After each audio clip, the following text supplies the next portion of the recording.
देववाणी संस्कृत ई में अवस्थी जी का सुभाषित, उसमें यह व्यक्त है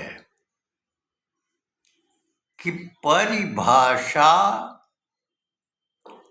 तु सत्यस्य, परिभाषा तु सत्यस्य मानवस्य अनिर्तस्य च। परिभाषा तु सत्यस्य मानवस्य अनिर्तस्य च।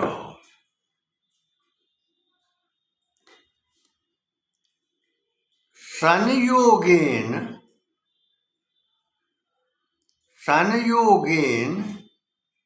च कालेन, संयोगेन च कालेन सहैव परिवर्तते।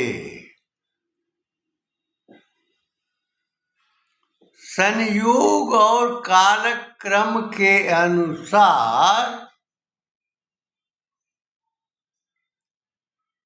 सहैव सह एव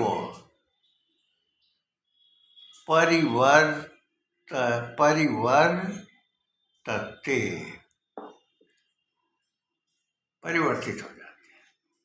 इसमें परिभाषा शब्द है, परि उपसर्ग है और भाषा शब्द है।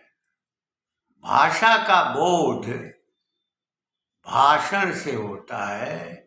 व्यक्ति की जो अभिव्यक्ति होती है, जो बोलता है, जो दूसरा सुनता है, उसके अनुसार आचरण करता है, तो भाषति, यानी जो कुछ भी व्यक्ति बोलता है वह भाषति कहलाता है और उसी से भाषा बनती है। प्रारंभ में एक दूसरे से संपर्क के रूप में बोलियां विकसित होती हैं और वही बोलियां जब समृद्धि की दिशा में जाती हैं तो वो भाषा के रूप में, साहित्य के रूप में स्थापित हो जाती है। प्रारंभ में भोजपुरी को लोग भाषा नहीं मानते थे, वह बोली मानते थे। यह कहा गया है कि 10 बीघे पर पानी बदले और 10 कोस पर बानी। बानी यानी यही भाषा जो बोला जाता है। तो 10 बीघे पर पानी का स्वरूप बदल जाता है।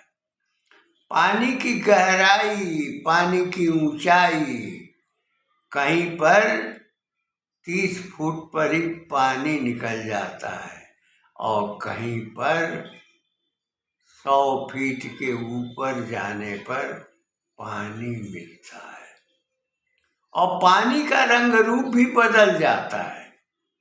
हम जहाँ बैठे हुए हैं उसके बगल में जो कुआं है, उस कुएं का पानी मीठा है, लेकिन खारी कुआं का पानी खारा हो जाता है। गैबी में भी खारा पानी जो पेट के लिए, स्वास्थ्य के लिए उपयोगी माना जाता है। इसी प्रकार से 10 कोस पर बानी बदल जाती है और वही बानी, वही बाणी, बाणी का अपभ्रंश बानी है। तो बानी जब कविता, नाटक, कहानी और अन्य साहित्यिक कार्यक्रमों से संपन्नता को प्राप्त होती है तो भाषा और साहित्य का रूप लेती है।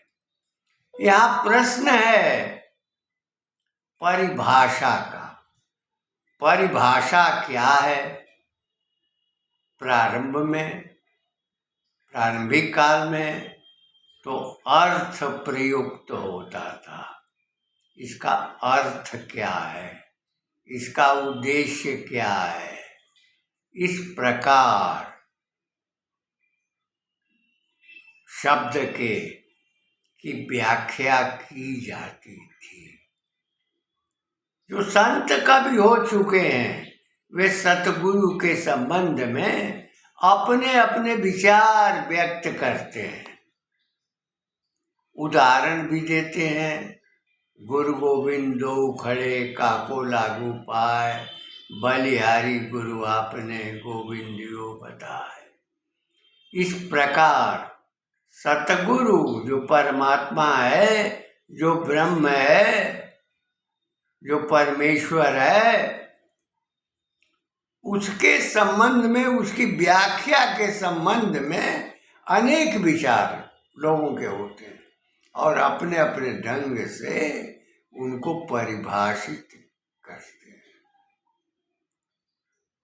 कुछ लोग तो ब्रह्म के बारे में यही कह देते हैं, परमेश्वर के बारे में, कि नेति नेति नेति, न इति न इति न इति।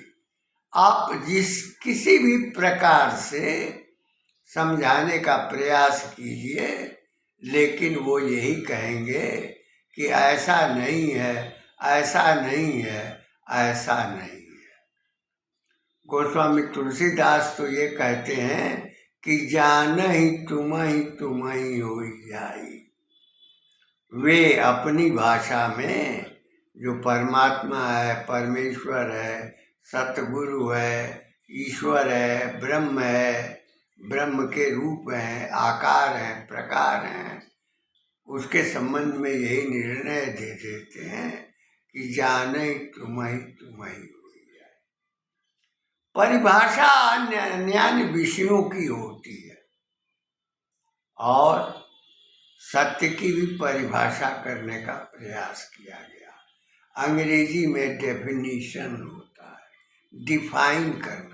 डिफाइन करने का मतलब होता है व्याख्या करना, विस्तृत समझाना, व्यक्त करना, लेकिन सत्य का कोई विस्तार पूर्वक आख्यान नहीं किया जा सकता। मैक्स मूलर ने 1882 के कैम्ब्रिज विश्वविद्यालय के अपने सप्तदीप उद्बोधन में यह कहा था कि सत्य शब्द का न किसी लैटिन, न किसी अंग्रेजी, न किसी फारसी, न किसी अरबी में अनुवाद नहीं किया जा सकता है। सत्य सत्य है, सत्य केवल अनुभवजन्य होता है। जो अनुभव करता है वही सत्य है, और सत्य तो परमात्मा का रूप है। इसी नाते सत्य पंथ भी प्रसारित हुआ था। सत्य का संबंध है उस परमात्मा से, उस सतगुरु से, सत्य आचरण से, सत्कर्म से, सत भाषण से, सत प्रेरणा से, सत जीवन से, सत्कृति और सद्वृत्ति से, सद्वृत्त से। जो सद्चरित्र होता है उससे जितने भी महापुरुष भारत वर्ष की परंपरा में हुए हैं उनके संबंध में सत्य के स्वरूप को खोजा गया है, आदर्श रूप में अपनाया भी गया है। राजा हरिश्चंद्र सत्यवादी थे, अनेक प्रकार की कठिनाइयां उन्होंने अपने जीवन में सत्याचरण के कारण झेली भी। अवस्थी जी यह कहते हैं कि कालेन सहैव, यानी कालेन यानी समय के अनुसार, सह एव माने वही परिवर्तयते, समय के अनुसार वह परिवर्तित होता है। और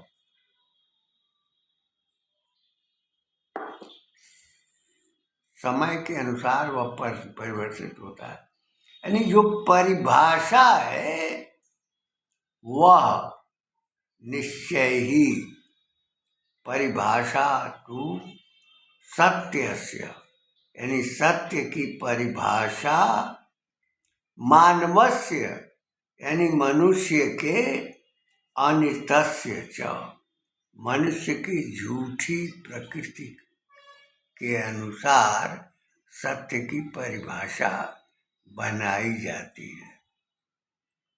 प्रायः लोग सत्य को सिद्ध करने का प्रयास करते हैं, झूठा आचरण करते हैं, झूठा कार्य करते हैं, असत्य करते हैं, समाज को उद्वेलित करते हैं, मातृभूमि को विभाजित करते हैं और उसे सत्य साबित करना चाहते हैं। यह लंगोटी पहनने वाला महात्मा जो 54 मेंबर नहीं था, भारत के विभाजन के लिए कांग्रेस कार्य समिति के बीच में पहुंच गया और उसने विभाजन को ही सत्य साबित करने का प्रयास किया। अब वह सत्य है कि असत्य है, उसकी हत्या हुई, उसका वध हुआ और वह जीवन भर अनृत के रूप में आचरित करता रहा और ये दर्शाता रहा कि मैं सत्य का आचरण। यह कहना सही है अवस्थी जी का कि समय के अनुसार सत्य की व्याख्या की जाती है, अनृत की व्याख्या की जाती है, सत्य और झूठ की को परिभाषित किया जा सकता है, लेकिन सत्य सत्य है, अनृत अनृत है। सत्य वह तत्व है, परमात्म तत्व है, वह ब्रह्म तत्व है जो अनृत नहीं हो सकता। जीवन में सही अपने को साबित करने के लिए पाकिस्तान गए लोगों को मंत्री के रूप में बुला करके शपथ पत्र दिलवाना ये जवाहरलाल का के सत्य का आचरण था। भारत माता के विभाजन को सही साबित करने का प्रयास वो सत्य का ही एक अंग उनकी दृष्टि में था। सुभाष चंद्र बोस के उद्देश्य को सत्य के परे बताकर, अप्रायोगिक बताकर गांधी और नेहरू ने जो उपेक्षा की, लेकिन यदि उनके शासन का स्वरूप होता तो मातृभूमि विभाजित नहीं होती और जिन्ना और नेहरू का कहीं कोई पता नहीं रहता, न गांधी की झूठी कल्पना और झूठा सच, झूठी सत्यवादिता, झूठी राम भक्ति कभी काम नहीं आती।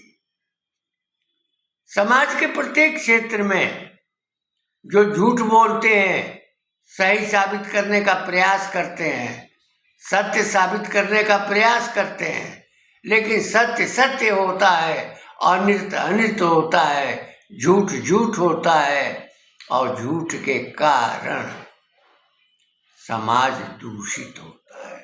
वही झूठ का परिणाम था तो आज शिक्षा में वही झूठ, उसी झूठ की विद्यमानता पूरी हो गई।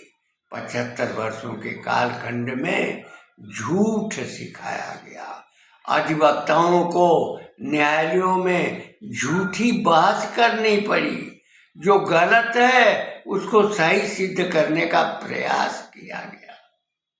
शिक्षण संस्थाओं में असत्य का आचरण, अपनी अनुपस्थिति को सही साबित करने के लिए प्रयास किया जाना, यह असत्य की दिशा की ओर था। जब रेलवे में यात्रा के दौरान लोग यह पूछा करते थे कि आप काम कर रहे हो, कुछ ऊपरी कमाई होती है कि नहीं, इससे सिद्ध होता है कि पूरे जनमानस में अनृत और असत्य का व्यापक प्रसार प्रचार कथित आजाद भारत में फैल चुका था, तंत्र में फैल चुका था और आज भी फैला हुआ है।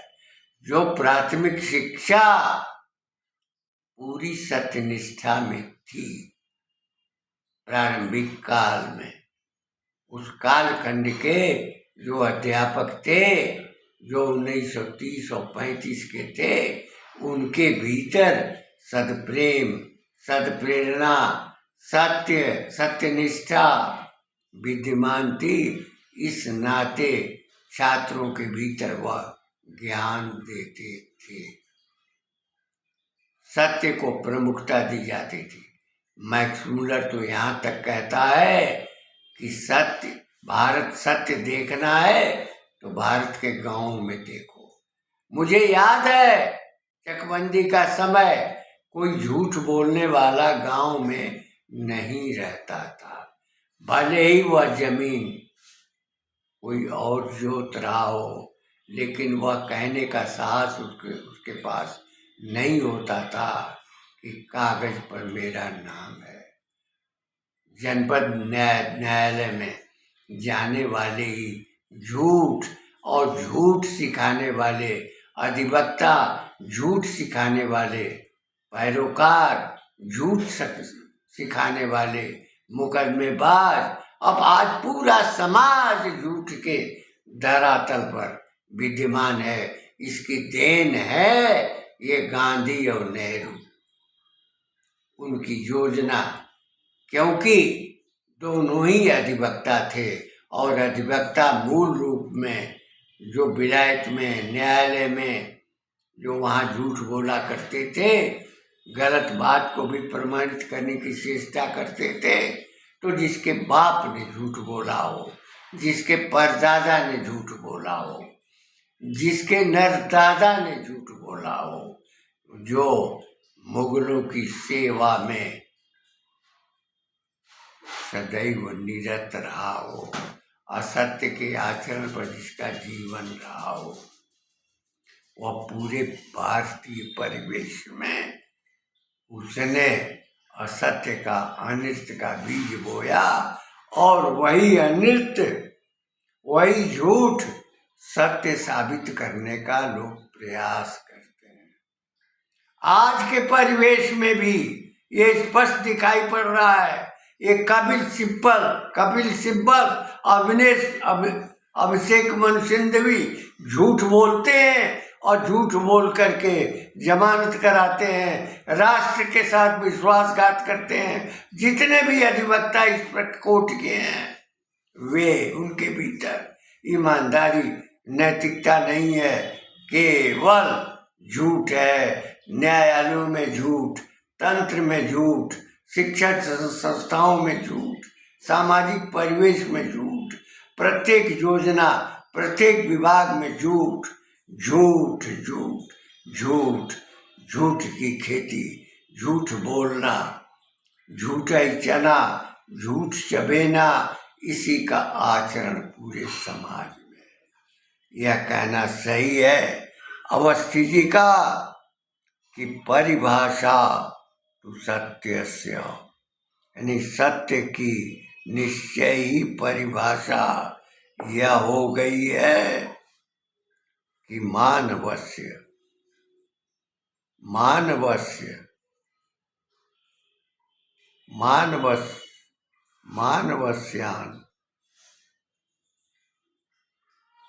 तस्य च। मनुष्य की अपनी अपनी परिभाषा हो गई है। किसकी सत्य की परिभाषा और अनित्य की, असत्य की अपनी परिभाषा हो गई है। जितने भी राजनीतिक दल हैं संसद में कोरा झूठ बोलते हैं, समाज को धोखे में रखते हैं, जाति भेद को, जाति वर्ग के भाव को प्रचारित करते हैं और जो भी संकल्प करते हैं उसे पूरा नहीं करते हैं।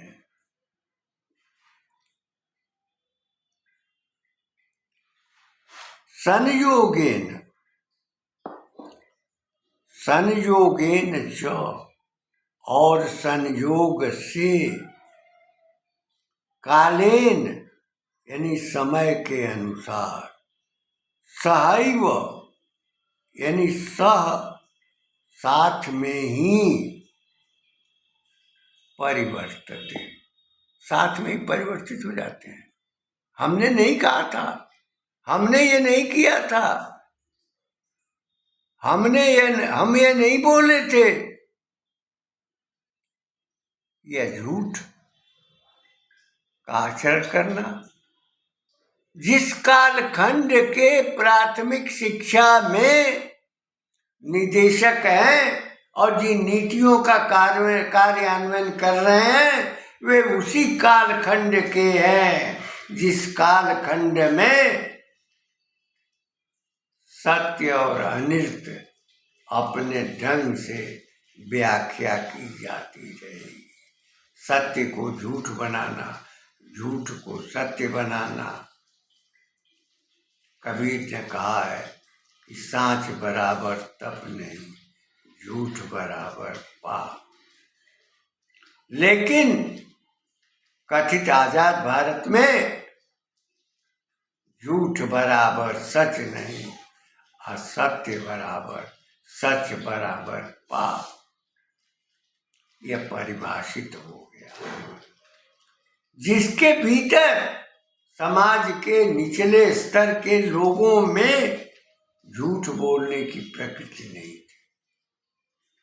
सवर्ण लोग जिनके पास ज्ञान था अपने अस्तित्व का, अपने प्रशासन का, वे झूठ का सहारा लेते थे। लेकिन जो निचले छोटे भैये थे उस समाज में झूठ का प्रचलन नहीं था। लेकिन राजनीतिक दलों ने उनके भीतर झूठ का भी संचार किया। जिनके भीतर चेतना थी। और सबसे बड़ी दुखद की बात यह है कि पंडित के नाम पर जिन पंडितों का, जिन ब्राह्मणों का महाराष्ट्र में नरसंहार हुआ था 1948 में, उत्तर भारत के ये ब्राह्मण कुत्ते का पीछा चाट रहे थे। और कुत्ता जो था वही था जो पंडित था ही नहीं, एक्सीडेंटल हिंदू था, जिसका बाप ब्राह्मण नहीं था, जिसका दादा ब्राह्मण नहीं था, जिसके परदादा ब्राह्मण नहीं थे। वह मुगलों के भक्त थे, उनके दास थे, उनके चाकर थे। लेकिन उत्तर भारत के ब्राह्मणों ने जो कुकर्म किया 1947-48 में, उसका फल भोगा। नाथूराम गोडसे तो अमर है, अमर रहेगा, क्योंकि एक ढोंगी झूठ सत्य को का आश्रय लेकर के सत्य का बहाना बना करके जिसने भारत माता को विभाजित किया और 54 मेंबर न होते हुए भी वह कांग्रेस कार्य समिति में जाकर विभाजन का समय, चाहे मोदी नाराज हो, चाहे वाजपेयी नाराज हो, चाहे अन्य नाराज हो, जो कुछ भी मैं बोल रहा हूं वो सच बोल रहा हूं। बहुत सारे छली महापंडित रावण भी छल करके जगदम्बा सीता का हरण करने आया था। उसी तरह अंग्रेजों का गुलाम विलायती कानूनी शिक्षा का देता ज्ञाता और विलायती परिवेश में पला हुआ, उनके संस्कारों में ढला हुआ जो भी व्यक्ति था। कुछ ऐसे भी हैं जो ढले नहीं। सरदार वल्लभ भाई पटेल, सुभाष चंद्र बोस परिवर्तित नहीं हुए, राष्ट्र के प्रति समर्पित थे। अरविंद घोष, जिनके भीतर राष्ट्रीय चेतना थी, राष्ट्र का प्रवाह था, राष्ट्र का गौरव था, वे परिवर्तित नहीं हुए, भारत के प्रति समर्पित रहे। लेकिन अंग्रेजों के कहने पर विभाजन और उनके कहने पर प्रधानमंत्री का चयन भारत के लिए, भारत के सुकृत के लिए, भारत के सत्य के लिए, भारत के स्वरूप के लिए नितांत दूरगामी, कुपरिणामी, कुसंस्कारित था। इन शब्दों के पास अपनी वाणी को विराम देते हुए अवस्थी जी के प्रति आभार व्यक्त करूंगा कि उन्होंने यह बताया कि सत्य की परिभाषा, अनिर्त सत्य की परिभाषा तो व्यक्ति स्वयं करता है, परिस्थिति जन्य स्थिति में करता है। सत्य झूठ हो जाता है, झूठ सच हो जाता है। यही है कथित आजादी के कालखंड का परिणाम। यही हो रह गया है संस्कार, यही रह गई है तंत्र की पूरी प्रक्रिया, यही रह गया है शिक्षा विभाग का दायित्व। घूस घूस, रिश्वत रिश्वत, झूठ झूठ और झूठ को सच साबित करने का प्रयास। लेकिन झूठ झूठ होता है, सत्य सत्य होता है। जो ब्रह्म को जानता है वो ब्रह्म का स्वरूप खुद हो जाता है, उसका ज्ञाता हो जाता है।